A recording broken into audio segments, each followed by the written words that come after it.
odcinku Tu i Teraz gościmy uzdrowicielkę. The miracle is not me. The miracle is God and the person themselves that chose to choose a different path. Medium. I believe it's because I can be a voice for the people that have no voice. Oraz wieloletnią pracowniczkę NASA. I chose to leave.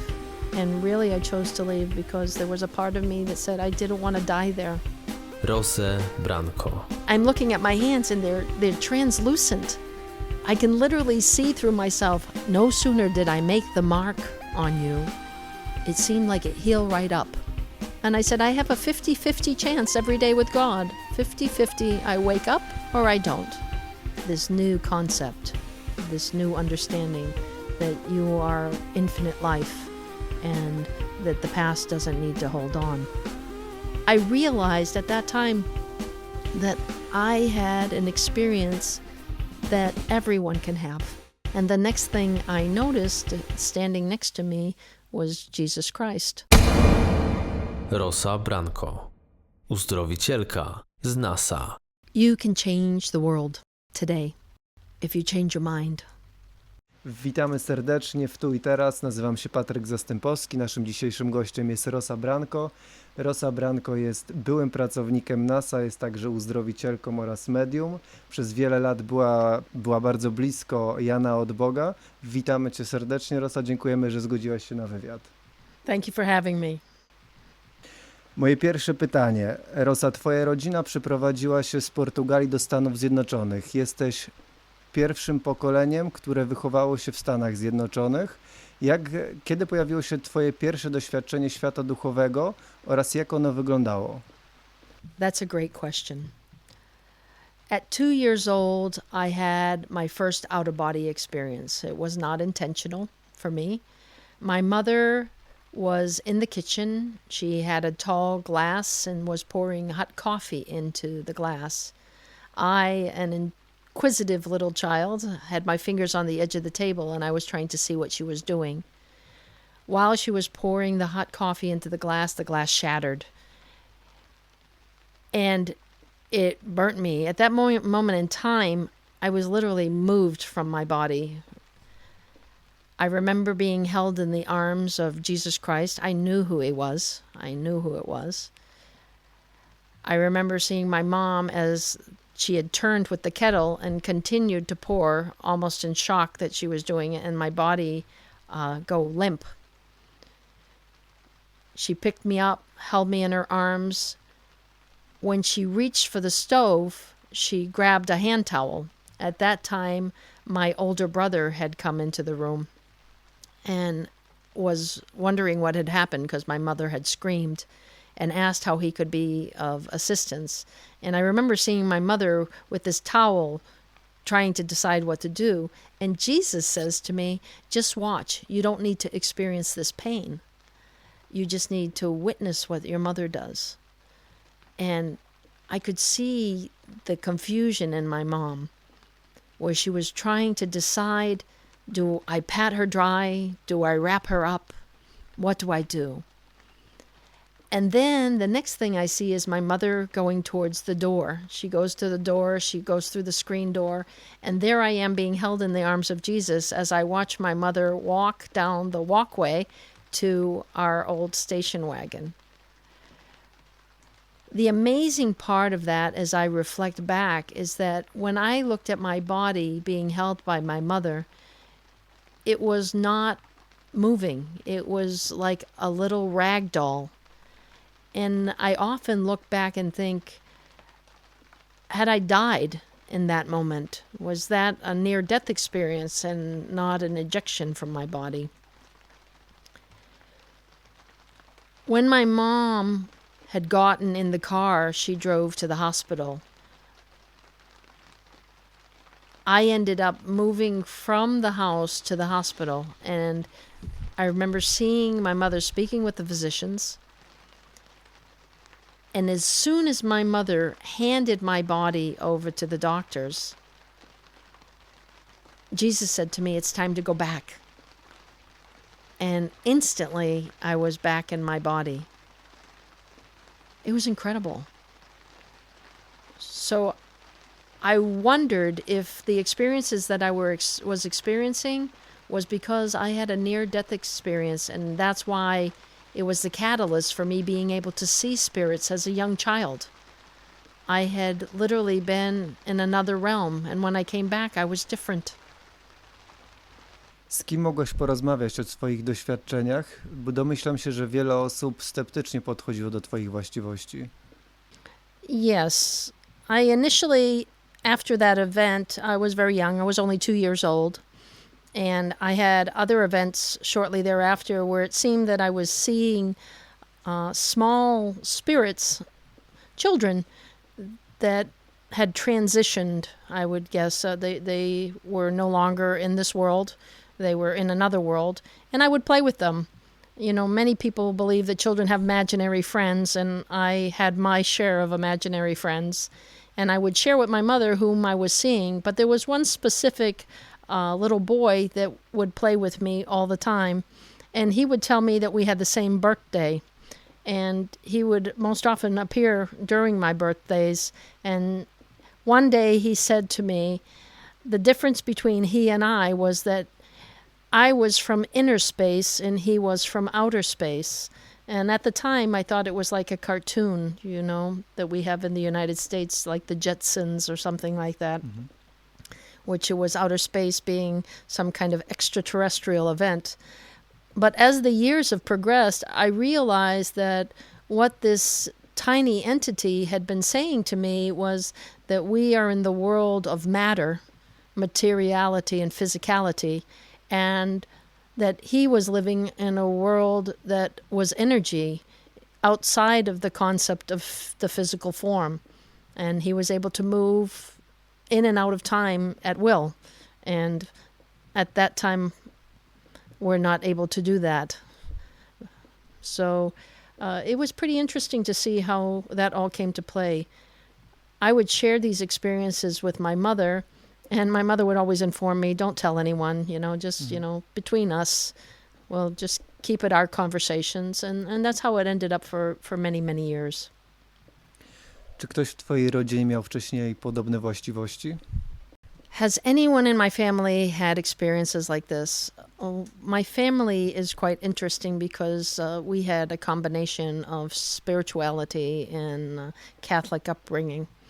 We were quite aware of supernatural events, and it was something that was talked about amongst family members. As to, does anyone in my immediate family have those experiences? I'm not aware if they do. They have not shared that with me. I kind of feel the odd individual within my household in many, many ways, though I do have relationships that have had contact with spiritual beings that have shared that information with me. And so it's not too far down the line in my family. And I would say it's quite present in, I'm going to say, my lineage and my ancestry. Byłaś inżynierem Agencji Kosmicznej Stanów Zjednoczonych NASA. Pracowałaś, brałaś udział w wielu poważnych projektach. Czym się dokładnie zajmowałaś? When I first started in the space program, I was initially working in what they called the inertial upper stages, which were the very large rocket motors that were used to lift satellites into outer space. Our specific role was to do planetary satellites. So I was very much involved in Ulysses and Galileo and the Magellan, as well as the Hubble Space Telescope, which is all the beautiful pictures people get to see of other universes and star systems that are spectacular. So that's how I started. As I progressed as an engineer through my work there, I became what was known as a liaison. Often the most difficult part of work is communicating the needs of one organization to what must be developed to support that organization. And oftentimes, the individuals that are requesting something don't have the engineering background to really define how it's to come together.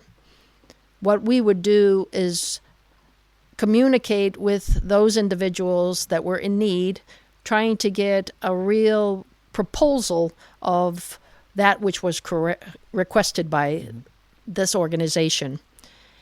And at that time, I ended up functioning as a liaison. So because I was able to easily speak with people, I had a way of communicating. People liked me.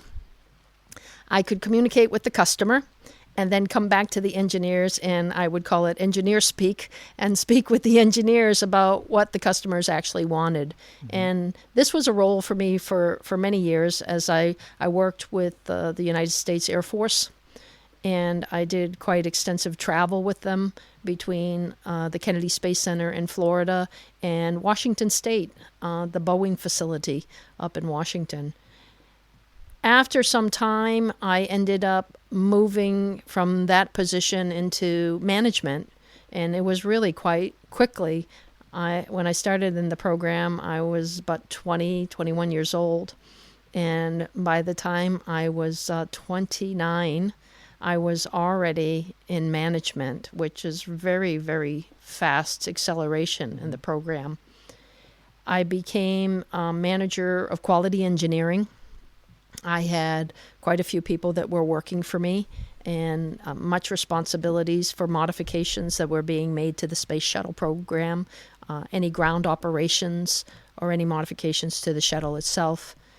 And from that, the department grew because we then became responsible for configuration management, which was matching any changes to specific hardware that we would know exactly what was done, and then the quality to make sure that those configurations met exactly what the documentation stated. So with that, I ended up with great responsibility. It was a little bit challenging because initially I was a member of the team I ended up being the manager of. So it went from a role of colleagues to superior.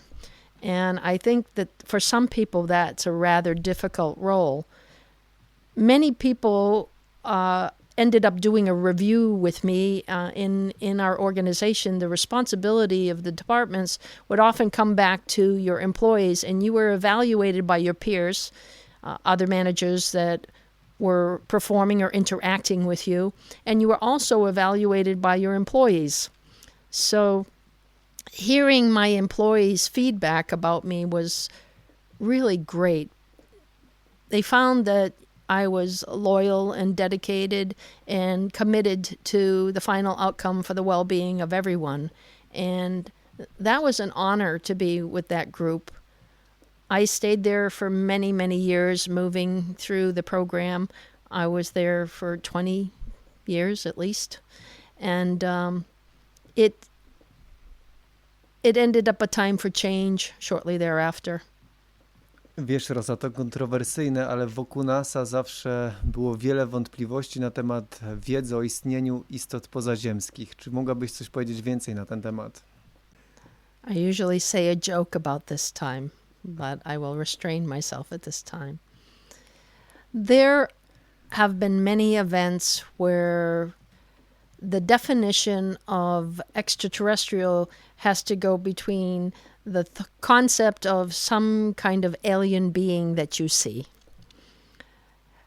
What I would say is that there have been astronauts that have come forth that have said that they have seen unidentified flying objects. That is the UFO terminology. As to whether or not they have seen entities that are extraterrestrial in nature, I cannot speak of that or affirm that that is so.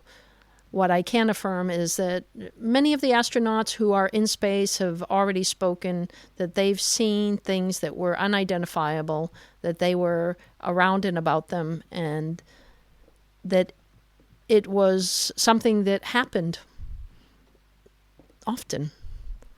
And there are people that came back to share that wisdom of what they had experienced. And some people came back very, very different. Mm-hmm. If you look at the original astronauts that were in the Apollo days, and we look at the Noatic Society, it was literally started by one of our astronauts that had some kind of a supernatural experience in outer space. Ludzie w Agencji Kosmicznej NASA wiedzieli o twoich predyspozycjach. Twoje drzwi często były otwarte dla ludzi, którzy przychodzili po psychologiczną pomoc, duchową pomoc. W jaki sposób im pomagałaś i jak do tego podchodzili twoi przełożeni? In our organization, each department has an open door policy. In a role of management, we're responsible for being of aid to our employees and being a listening ear and trying to give them and offer them guidance. What I found is that as an individual in a role of management, I often had people coming to me from different departments that would share with me their hardships and their understanding and struggles that they were experiencing both at work and at home. In that, the organization as a whole and the upper management above myself, they would come to a place where they would recognize that my door was closed a lot. I found that many people would come in, close my door, share their stories, and cry and be upset about something that was happening. And I would try to give them some insight into their experience. And then they would leave feeling better and open the door. And then my door would close again. Someone else had come in. And I had a very open and closed door situation. Management, in turn, said to me one day that your door is always closed. We have an open door policy. And I shared with them that my door is open and everyone comes in and closes it. And they asked me to maintain the door open even when people came to me. And from that perspective, I said to them, I didn't think it was fair to the people that were coming because some of them were in a very emotional state. And because we were in offices that were very close to cubicles where other employees were sitting, what we didn't need were other employees listening to the conversations that were being had in my office. So the conclusion came that management suggested I leave my door open a crack so that it would look as though my door was open, but not closed. So we agreed to that. From there, many people that worked for me were aware of my intuitive nature, is the question you asked earlier. And I can't tell you if that's the reason why those people came to me, because I certainly didn't have on my door a guidance counselor or intuitive healer outside. I had my placard that said that I was the manager of whatever department and my name and my title, and that was it. The people that came somehow felt comfortable enough to come to me and share. And I really think that they did that because I had no judgment on them. When I looked at what they were sharing with me, I saw this amazing being sitting before me that was really struggling. So oftentimes, I guess, unbeknownst to them, and because of my intuitive nature, I was aware whether there was physical disharmony or mental or emotional disharmony happening in their lives. And I would see energies shift and change as they were speaking to me. So in theory, I was already doing this great work when I was working there. And I think many people knew it and were quite surprised and then came and shared with me everything. Odchodząc z agencji, kierowałaś bardzo dużym zespołem ludzi. Wielu ludzi marzy o takiej pracy jak ty, być tak bardzo blisko kosmosu. Co wpłynęło na twoją decyzję odejścia z pracy? I would say it's a dream job. It was a dream job.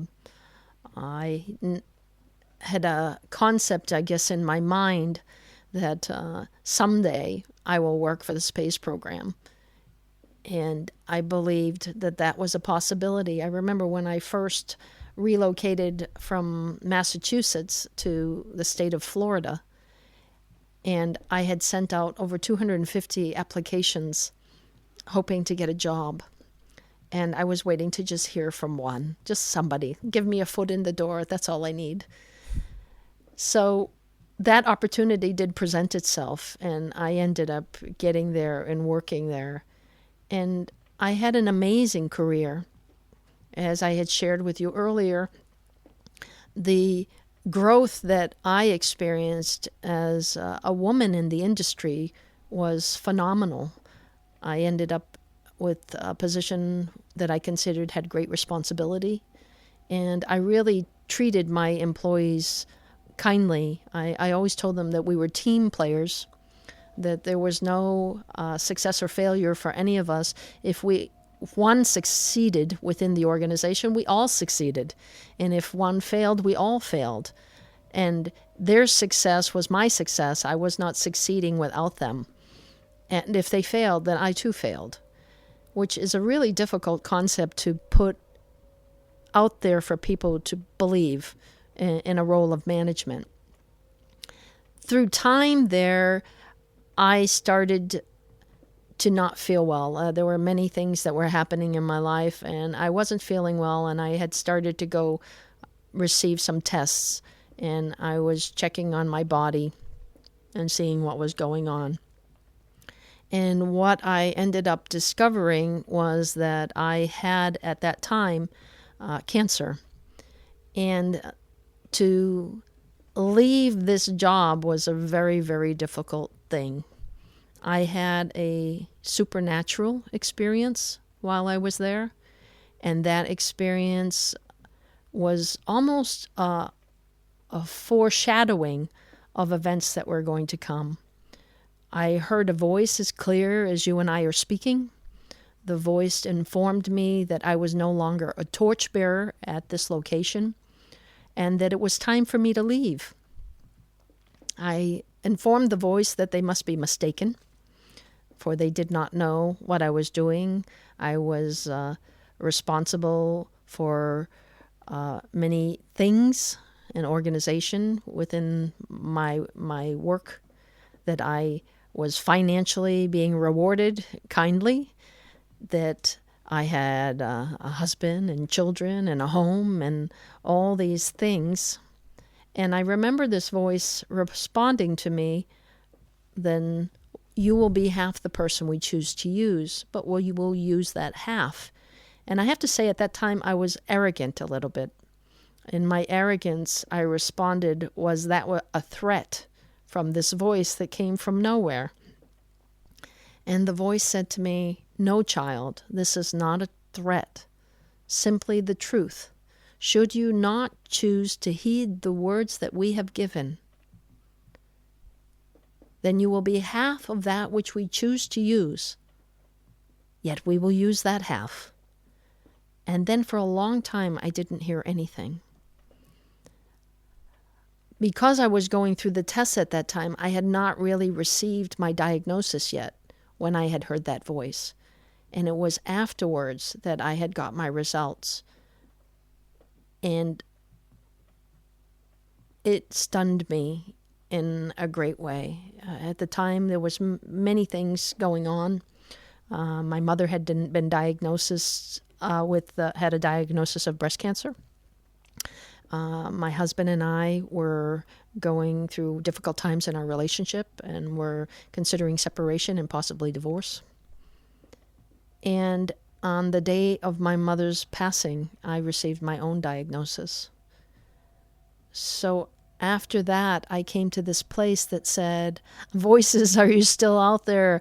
The voice that was speaking to me earlier, can you talk to me again? I haven't heard you in some time. I'm ready to listen now. And again, the voice came and said, choose to leave. So I said, I will. I submitted my letter of resignation. My management in turn said, we don't think that's a good idea. And they actually gave me a leave of absence for approximately 6 months, thinking that too much was going on in my life and I was making a rash decision without really thinking.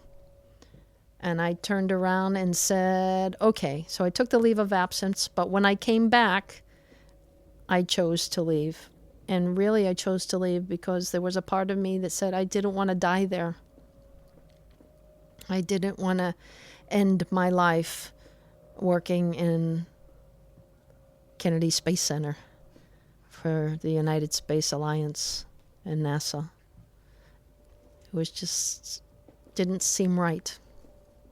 W jednym z twoich wywiadów usłyszałem, że miałaś wizję Jezusa idąc korytarzami NASA. W jaki sposób tego doświadczyłaś? Yeah, that was a pretty amazing experience. I was still working at the Space Center. I had put in a letter of intention for leaving the program. I had asked that no one be informed of my leaving. I said I didn't want a celebration of my departure, and I didn't want anyone to know what the root cause of my departure was, which was my illness. I was about 1 week out from the end of my career there, and I was on my way to a board meeting with some of the management and directors of the program.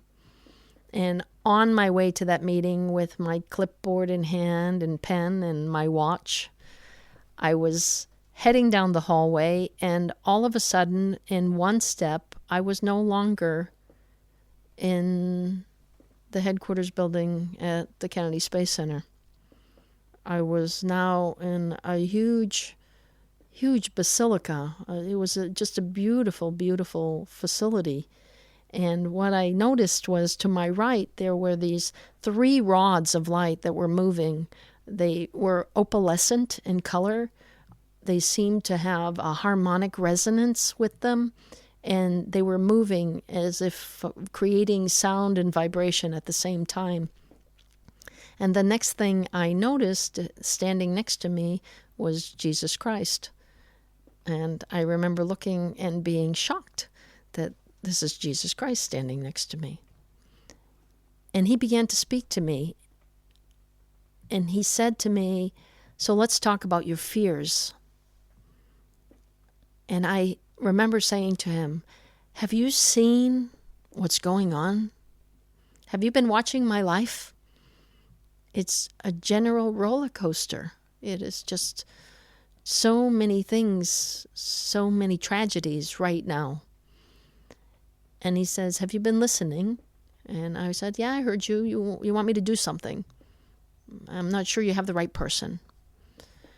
And he spoke to me about those events, and I shared, I said, my mom's dying and dead now, and I'm going through this issue with my relationship. It's ending. And I said, and I just got this diagnosis, and I'm trying to beat it. And you're here talking to me about my fears. And he continued to walk with me. And then he paused and he turned sideways and he put his hands to his chest. And because I had said to him, "Did you see what they did to you?" And when he turned, he said, "And did you see what I did for you?" And I remember thinking, who can argue with that? Who can argue with that? Nobody can. Nobody can argue with that. And I said, "Good answer. That's a good answer." And then he continued to walk with me. We came to a place where it literally T'd. There was a road to the right, a column or aisleway, and one to the left and one straight ahead. But as we were approaching, in the far distance, I could see a golden light. And the closer I got to this light, the more peace I felt in my being. And that peace really is a lot what I hear when they say there's a peace that passes understanding. It was that kind of peace. It literally enveloped you. So we get to the end of this aisle and we take a left and we continue to walk. And the next thing that happens is there's a table with 2 benches, one on the left and one on the right. I sit to the left and Jesus sits to the right. And he starts to talk to me more about my fears and what he's been speaking through the years, recounting times that I heard a voice. And at that point in time, a young woman approaches the table. She's very petite, She has long black hair that goes down to her ankles. She has eyes as black as onyx. They were just beautiful eyes. And her face and skin were like porcelain. She was just so beautiful. And she looked at me and she smiled. And I remember looking at her and saying, "Do I know you?" And I heard a voice in my mind that said, "I have known you forever. Always." And I went, "You look so familiar." And again, she just smiled at me. And the smile was so familiar. And the entire time that Jesus spoke with me, she stood there listening, as if my advocate, maybe even my soul, I don't know.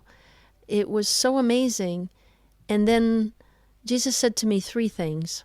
The first one he said to me was, "Heal you I will." And I remember tears rolling down my face thinking, "Thank you. Thank you." And then the next thing he said to me was, "Walk in truth." And I remember saying, "I can do that, Lord. I can do that." And then the third thing he said to me was, "Mission work is not your role." And I remember thinking, oh, I had been doing let's make a deal with God. And I had said that if you heal me, I will go and tell the world about you. And here was Jesus saying, that's not your role. That's not what you're here for. We have different plans for you. And in a moment, there was this very, very bright light. It was so bright that it blinded me in a realm that is unseen. And I remember closing my eyes and then opening again, and I could see things that were not there before. The next thing I know, there I am back in the Kennedy Space Center, walking down the hallway, going, did someone speak to me? Did I disappear and reappear? And then I remember looking at my watch because I was on my way to the meeting and my watch had stopped. So I had no idea what time it was. I was like, am I late for my meeting?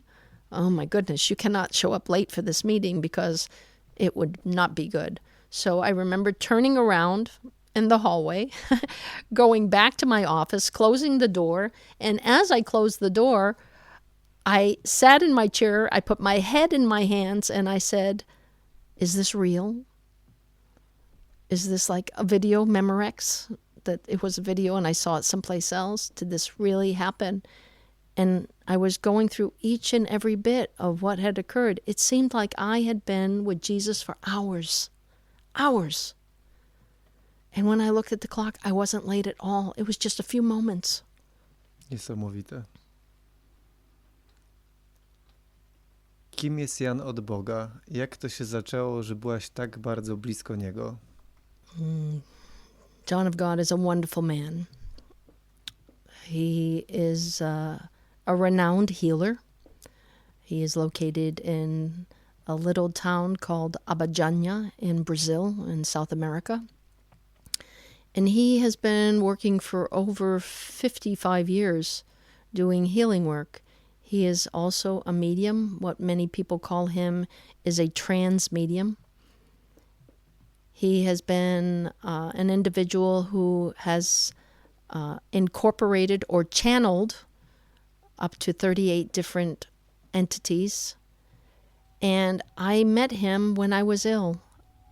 When I had received my diagnosis, I was looking to have treatment through the traditional medical practices.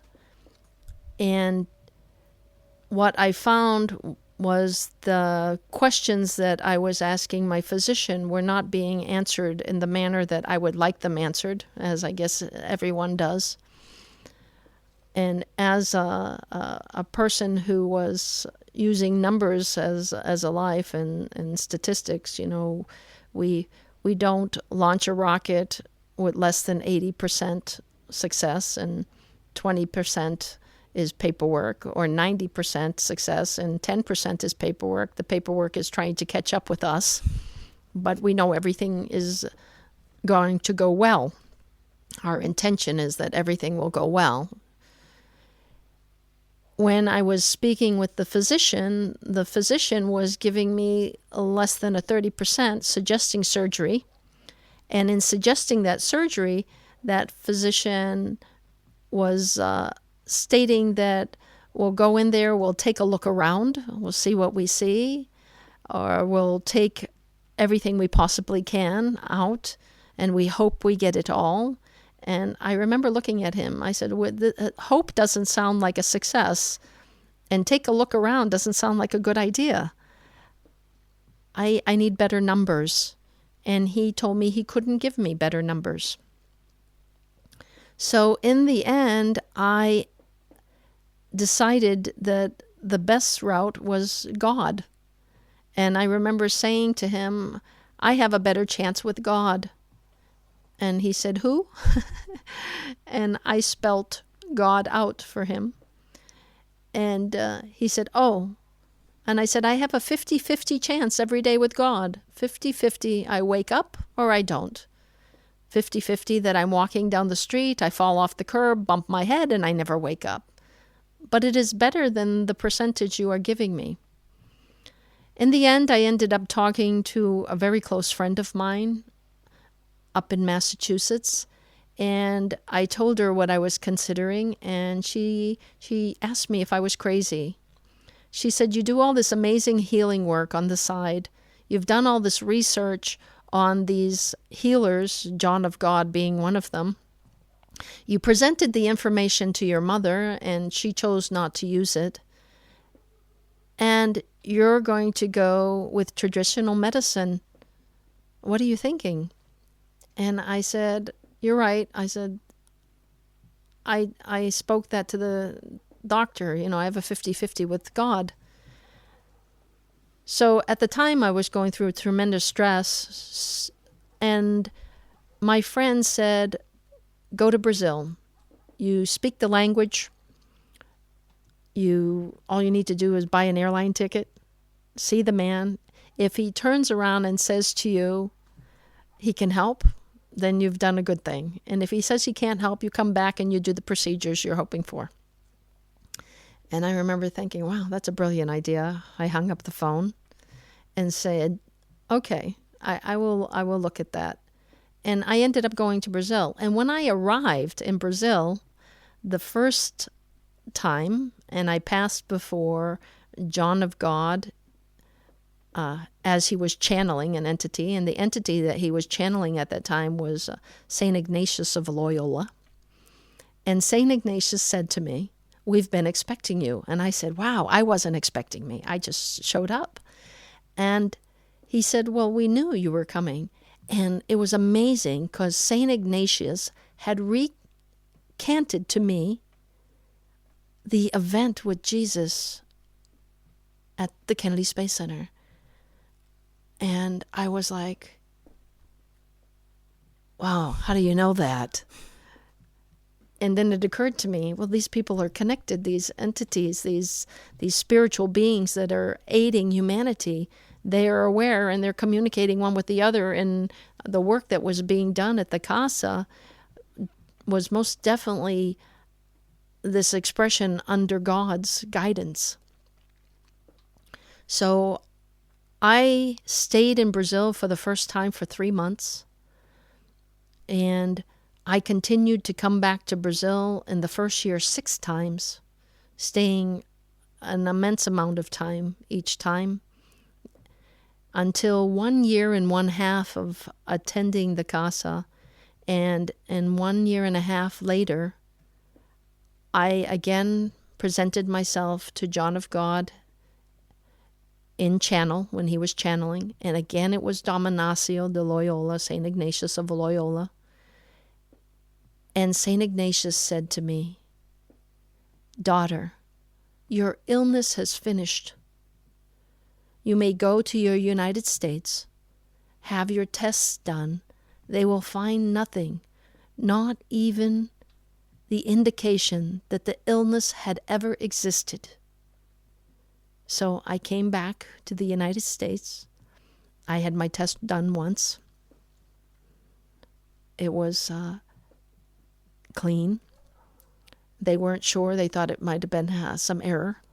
So they had me do it again. And I actually did it 3 times. And the final result was perhaps the original diagnosis was a misdiagnosis. So they suggested that I come again to visit them in 3 to 6 months. He asked what I was doing, and I began to share what had happened to me, my experience, that, I had this amazing insight from God about my life, and I did this, and I remember him holding his hand up in front of my face and said, "No, I don't want to hear it." And I was like, wow, he doesn't want to hear it. So when he turned around and said to me, "We'll see you in 3 to 6 months," I held up my hand and I said, "I don't want to hear it." And I realized at that time that I had an experience that everyone can have. And this is what I have focused my whole intention on in going throughout the world. And what has been amazing is that with that experience, it has allowed me to see things that I'd never seen before in people, disharmony, and to somehow aid in creating balance in the body, physically, mentally, emotionally, and even spiritually. And that for me has been astounding.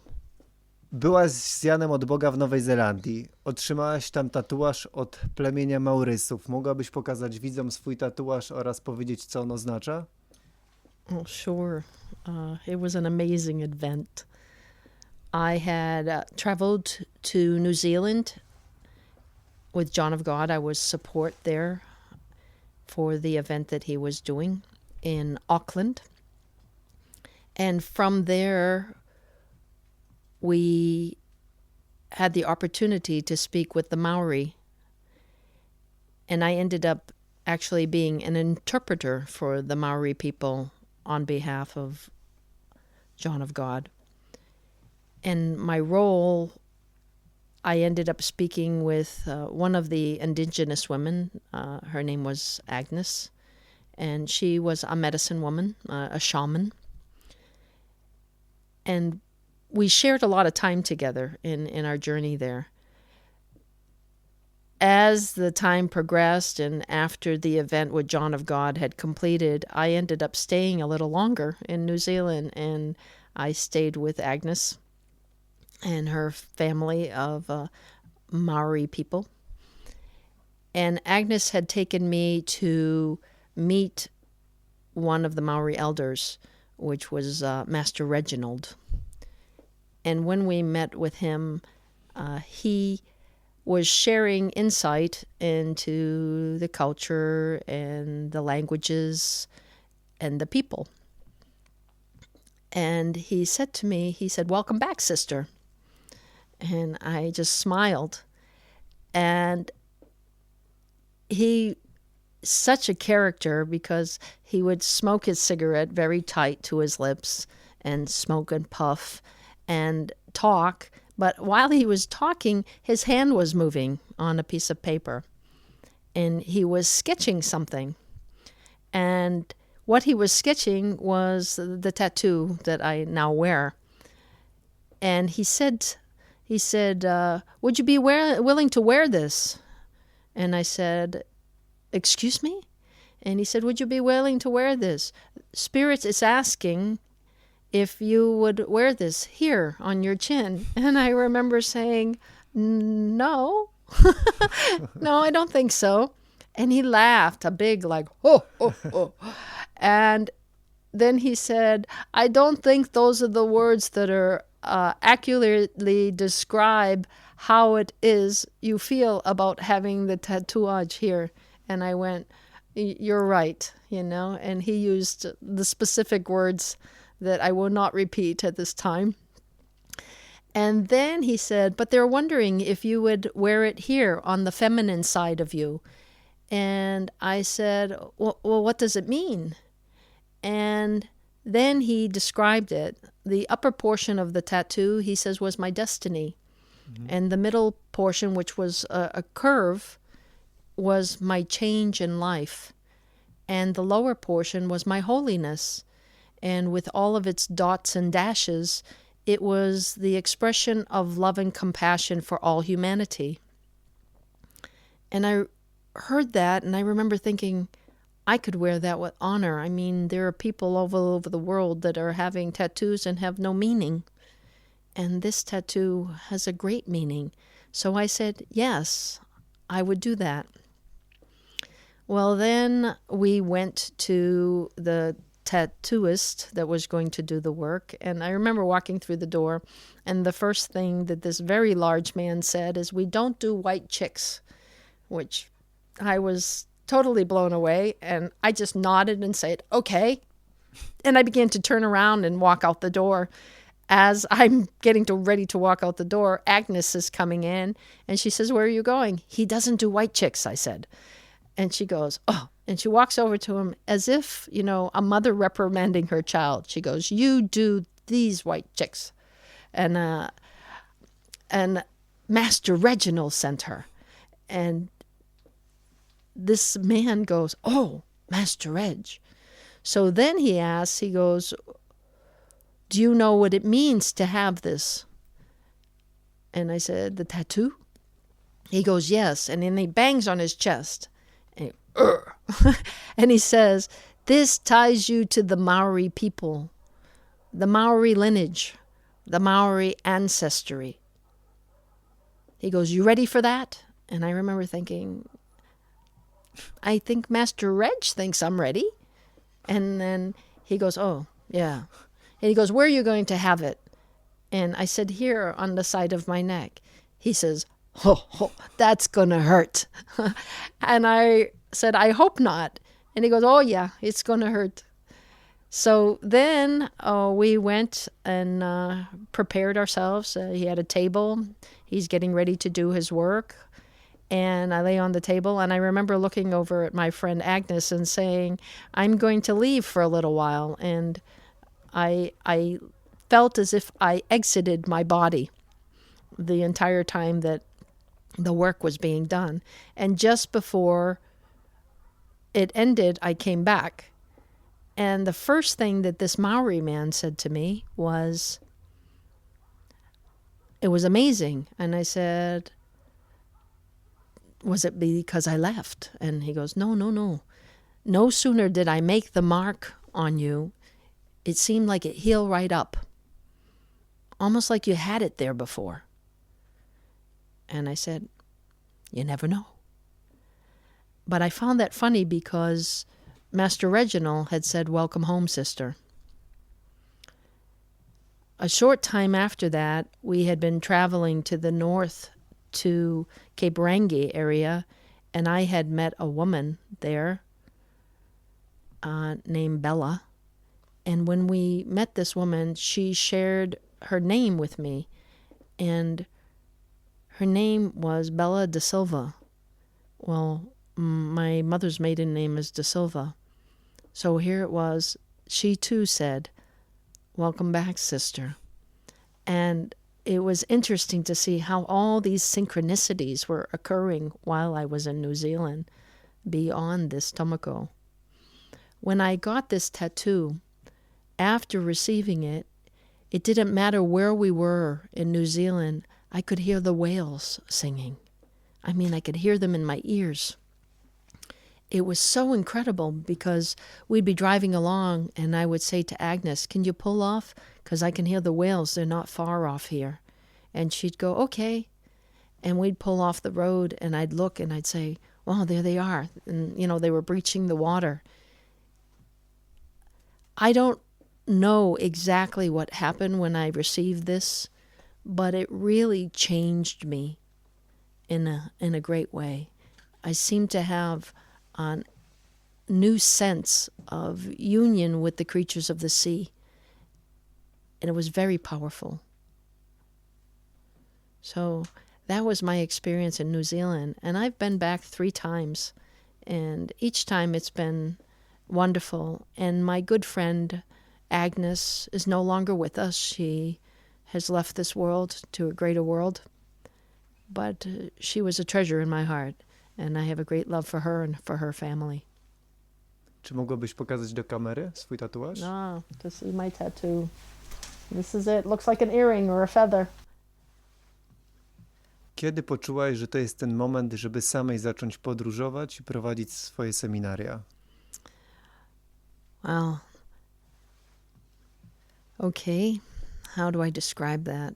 I was in the United States. So many things happen, and you would think that these events are just astounding when people sit and look back at their life. And as I look back at mine, what an amazing journey. It has just been one amazing thing after another.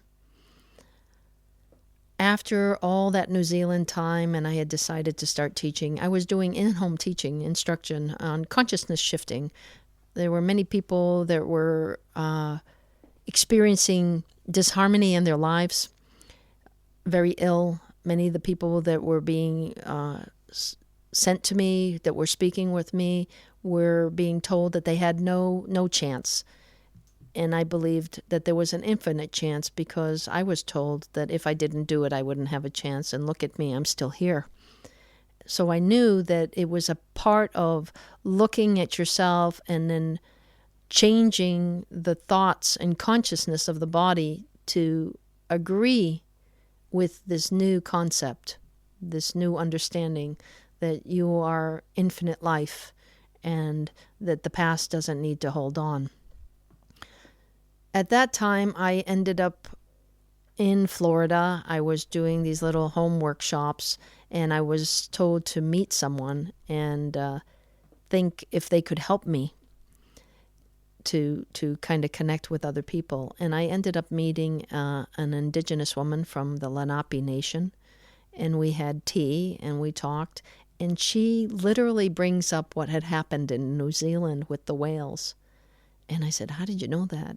And she said, my daughter is a dream weaver, which is an individual that in the dream state begins to weave people together. And it's a very powerful role in the indigenous nations. And she has been weaving you to me. She'd been looking for you for a long time. And she goes, 6 months ago, she found you. The only way she found you is she had gone to the whales, and the whales told her where you were. She goes, so tell me about the whale song. And I was taken back by that because it was what I just shared with you, that after I had received this tattoo, I could hear the whales. So the day after that, this woman contacts me again, and she said, how would you feel about becoming a representative of indigenous nations at the United Nations? I said, excuse me? She goes, would you like to be a permanent forum representative for indigenous nations at the UN? And I was like, whoa. She goes, well, don't answer right away. Don't answer. She goes, go ahead. We know you're really connected. So go ask your teachers, your guides, those that help you. Ask them if this is right for you. And if it's right for you and they tell you it's right, then we go from there. So I hung up the phone. I went into a room that I have that is just dedicated for my meditation and my work. I sat down and I asked, and I got yes, absolutely. That would be what we would want for you. And I was like, okay. So a friend of mine who was a professor at the university who had arranged this meeting had come in, and I said, oh, let me call her. Maybe she'll help me write this letter. And when I called her, she goes, you're so connected. Why don't you just ask them to write the letter for you? And I was like, oh, I hadn't even thought of that. I said, what a brilliant idea. So I hung up the phone. I went back into my room and I sat down, and the most spectacular letter came out of me. And with that letter, I submitted it to the United Nations.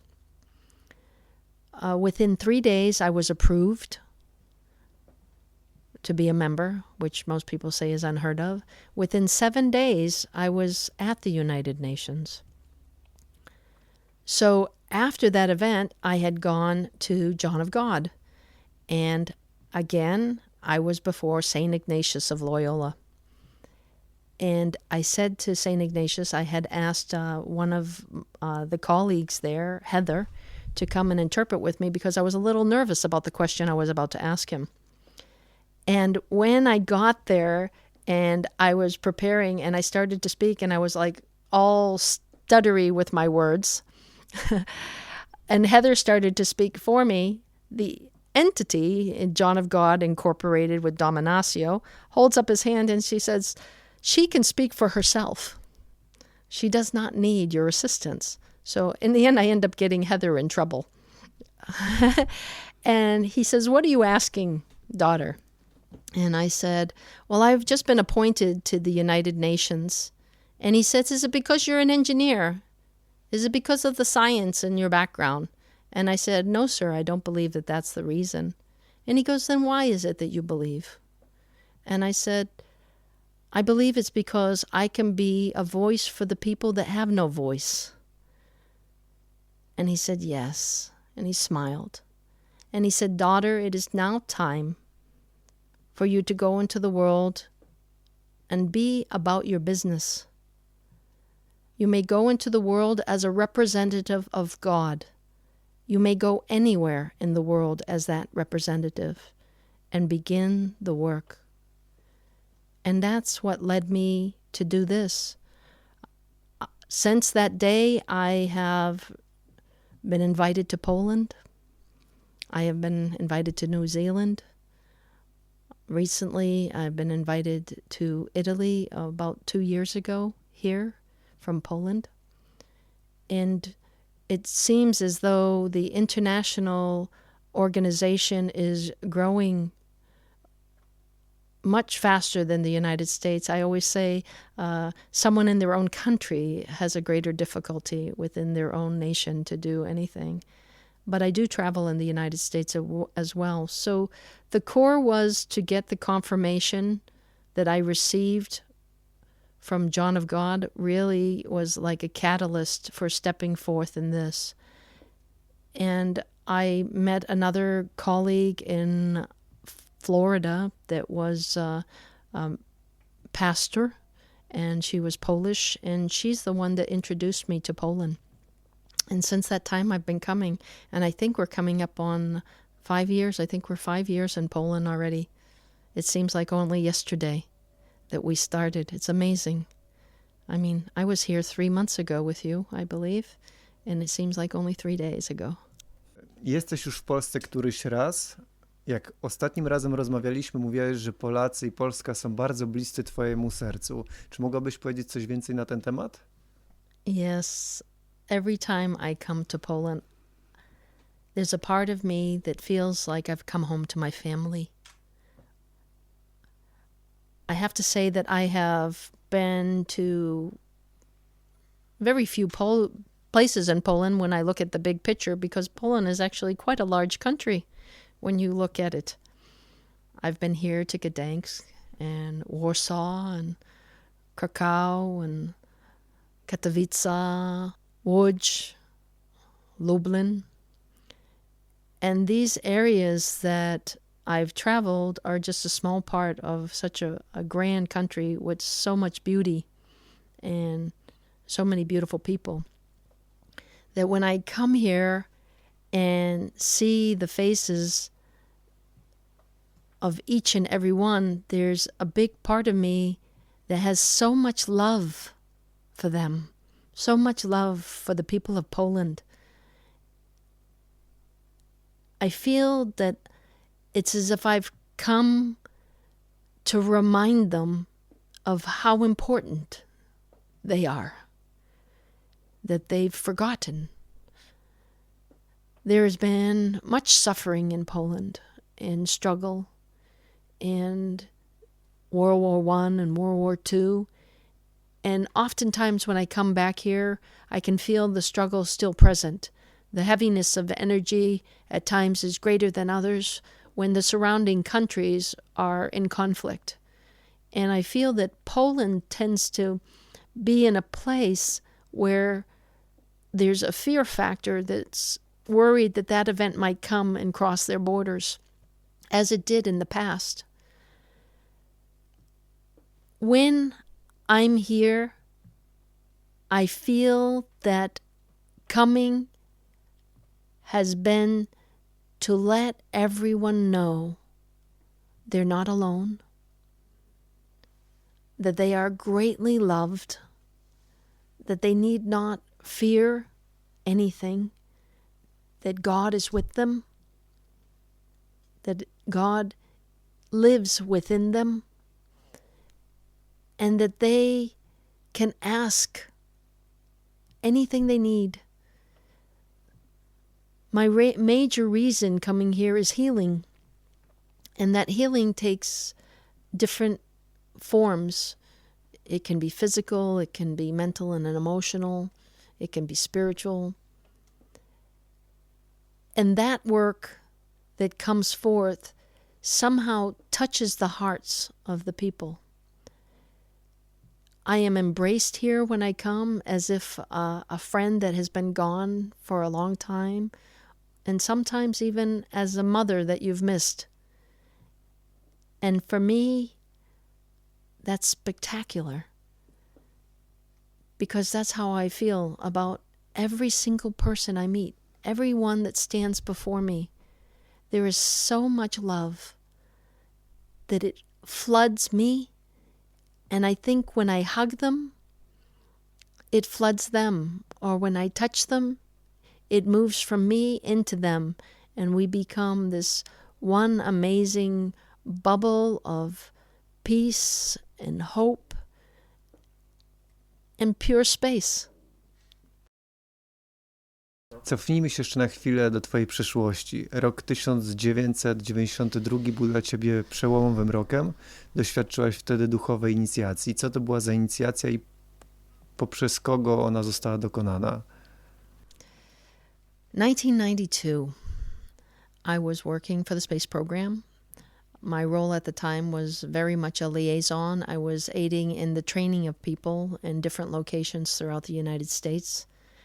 And in this specific event, I had traveled a few days earlier to go to Virginia Beach to the Association of Research and Enlightenment, the Edgar Cayce Foundation. I had spent 2 days there in meditation and contemplation. And then I drove from Virginia Beach north to a place called Wallops Island, which was a place that was a NASA research center. I remember my colleagues at work saying, you have an opportunity to stay in the facility in the barracks, or you can have a hotel. And I remember thinking, barracks, military, people that have bunk beds. No, I won't do that. I'll stay in a hotel, thank you. And they said, well, where would you like to stay? Well, in the proximity of Wallops Island was the Chincoteague Wildlife Preserve, which is a place where wild mustangs roam free, and each year they go and gather up 100 or so that the island doesn't get overpopulated. But right on the border of that refuge is a hotel called the Chincoteague Hotel. And I said, I'd like to stay there. So they agreed. I ended up arriving at this hotel. I got my key from the manager, went to my room, opened the door, did my traditional thing that I do when I arrive. I unpack my luggage. I iron all of my clothing. I put it in the closet. I take my shower, put on my pajamas, and go to bed. In the middle of the night, I don't know how many hours I had been asleep, but all of a sudden, I feel a presence in the room with me. And I see a light. But as I go to see this light, I feel against my face what felt like cold steel. At first, my heart started to race. I was like, oh, someone's come into my room. I didn't even hear the door open. And they're holding a blade next to my face, but it's a very big blade, because I remember taking from my cheek into my ear, and it's a wide spot in there. And I remember thinking, where's this light coming from? And I tried to look to the light. And as I looked this way, I heard the voice say to me, you cannot look. To look upon me would be to blind you. Oh, now I really wanted to look. I really wanted to see who it was, you know. And then the voice said, it is time. I am here to change your vibration, for you have much work to do. And I was like, who is this? And then I heard, Michael. It is I, Michael. And I was like, oh. And then I thought, sword, Michael. Oh. And the next thing I notice, in the middle of my solar plexus is a tiny circle about the size of a silver dollar in America. And this circle is glowing bright, bright, golden light. And then it begins to expand. And as it's expanding, it all of a sudden it's like my whole abdomen. Now it's my whole torso. The next thing I look, and I'm looking at my hands, and they're translucent. I can literally see through myself. I'm like a shining opal of light and color. It was incredible. I'm going, whoa, I'm light. And then I looked up to see the room that had been filled with light, and it was no longer light. The walls ceased to exist. There were no walls. But when I looked beyond what were walls beforehand, all I saw was green. Green, green, green. It was amazing. I saw this beautiful Eden, trees and grass and just lush beauty. And I know when I drove to that place, that did not exist. That there were buildings and structures and everything present. Shortly thereafter, I fell asleep. I woke up in the morning. I remember pinching myself and saying, okay, did that really happen? Or was that a dream? Whoa.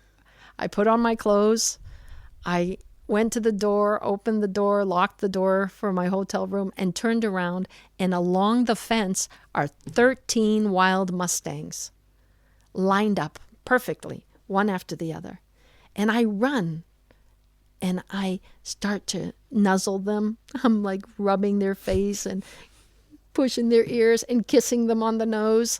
And I did 1 and then 2 and then 3. And at the time, what happens is the manager comes out of the building and he says, you ought to be doing that. Them there are wild Mustangs. They might bite you just to spite you. And I said, I don't think so. Not today. And he goes, well, don't say I didn't warn you. And I kissed every single horse on the nose. Every single horse. And when I got to the last horse, they ran off. All 13 of them. And I knew, I was like, okay, here's your confirmation that last night something amazing happened. And that my frequency had been changed. So when you say initiation, I guess, yeah, that was an initiation. I was told my vibration needed to bump up and I was ready to do my work. And in 1992, I would have not conceptualized that I would be here doing this now in Poland. What a journey. Wow. Na twoje seminaria i uzdrowienia grupowe przychodzi bardzo dużo ludzi. Co się wydarza podczas tych seminariów? The group healing. First of all, I always tell the people when they come, they have come for a purpose, that we didn't gather together by accident, that everyone comes for a reason. Again, I tell you that oftentimes our physical ailments are more than physical. Sometimes they're emotional and mental. Sometimes they're spiritual, where we're having conflict spiritually with ourselves. When individuals come to the open healing, what happens is I have anointing oils that I use, and before I start a session, I hear which oils that I'm to select, which oils to choose. and I pick those oils according to what I'm directed. I literally hear a voice. And at that point in time, these oils are used on each individual. When a person comes before me, they're standing in front of me, and I will select the oil that is appropriate for this person, put it on the tip of my finger, and then raise my hand to the sky. And what usually happens is a beam of light comes down as if to touch the oil with a specific frequency.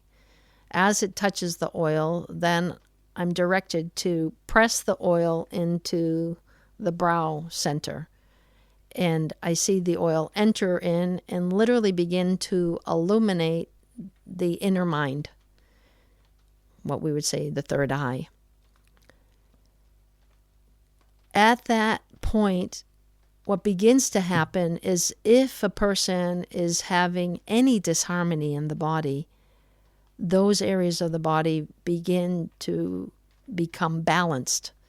That the frequency that is causing the illness, or I say disease, which is disharmony in the body, we would call it in America disease, that begins to shift and change. Usually what I'll see around the person is when the two of us stand together, a sphere of light surrounds us.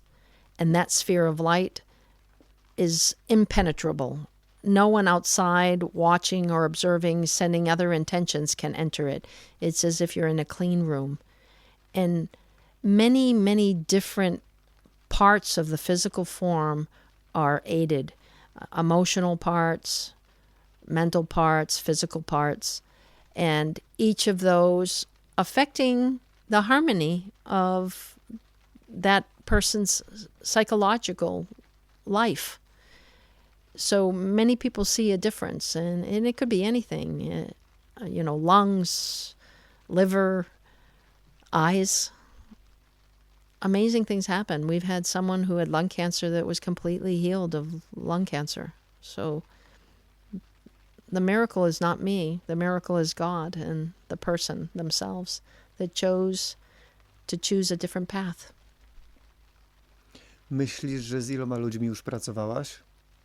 Physical people in the world? Wow. I would say thousands. Thousands. Okay.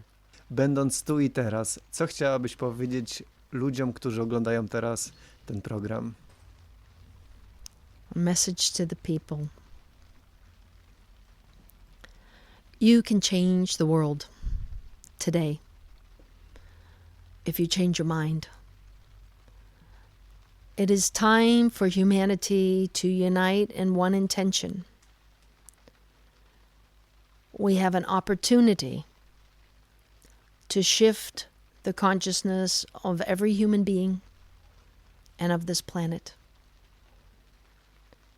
That opportunity is presented as a choice, and we have to choose it. It is not going to happen by itself unless a choice is made by everyone. If you have not noticed, time is speeding up. There are many things that are happening in the world economically, seismically, if we look at the earthquakes, if you look at the water levels are rising, these things are changing, and the earth needs our help. It needs us to help it. Because if we help the earth, we help ourselves. We need to help ourselves by focusing our intention on healing the disharmony within us. As a society, we spend a majority of our time looking outside and pointing fingers at others, and we can only see in another what is within us.